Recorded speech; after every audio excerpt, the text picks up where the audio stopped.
The Boy Who Doodled the Moon Cats.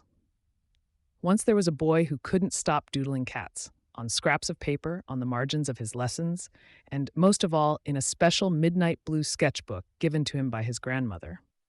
He lived in a little village where everyone was always tired, yawning from dawn to dusk as if a giant sleepiness hovered in the air. Laughter was rare, smiles were slow, and even the dogs napped on their feet. Every morning, the boy would open his sketchbook to find his cat drawings missing. The pages would be empty, save for the faintest dusting of silver sparkles. At first, he thought it was a trick of the light, but one cloudless night, gazing up at the full moon, he saw something miraculous. A parade of his doodled cats prancing, pouncing, and playing across the glowing lunar surface. There were stripy cats, spotty cats, fat cats, and cats wearing the sort of hats only a midnight doodler would imagine. Word spread through the village. The moon was covered in cats. People gathered nightly to watch the spectacle, but no one could explain it. Only the boy knew the truth, and he began leaving notes for his moon cats, drawing secret messages on their bellies and tails. But as the nights passed, he noticed something odd. The more cats he drew and the more they played on the moon, the sleepier the village became. One evening, his grandmother, who hadn't laughed in years, fell asleep mid-sentence, her dreams growing so deep, not even the dawn could wake her. The boy realized the sleepy curse was growing stronger, and the moon cats were somehow connected. Desperate, he stayed awake all night to watch his sketchbook.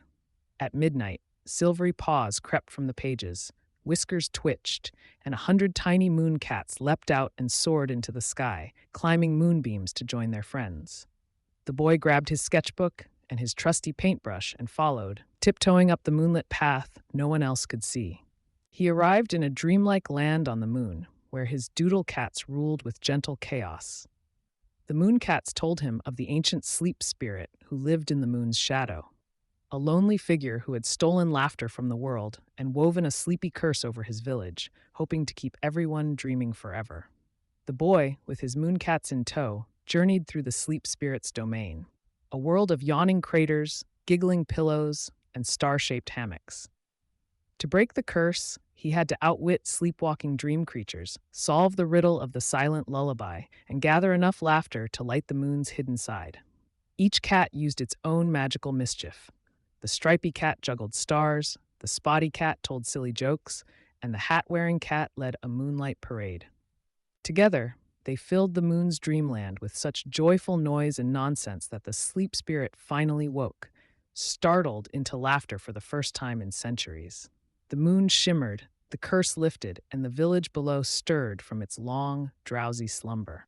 When the boy returned home, he found his sketchbook brimming with new cats and a tiny silver paw print on every page.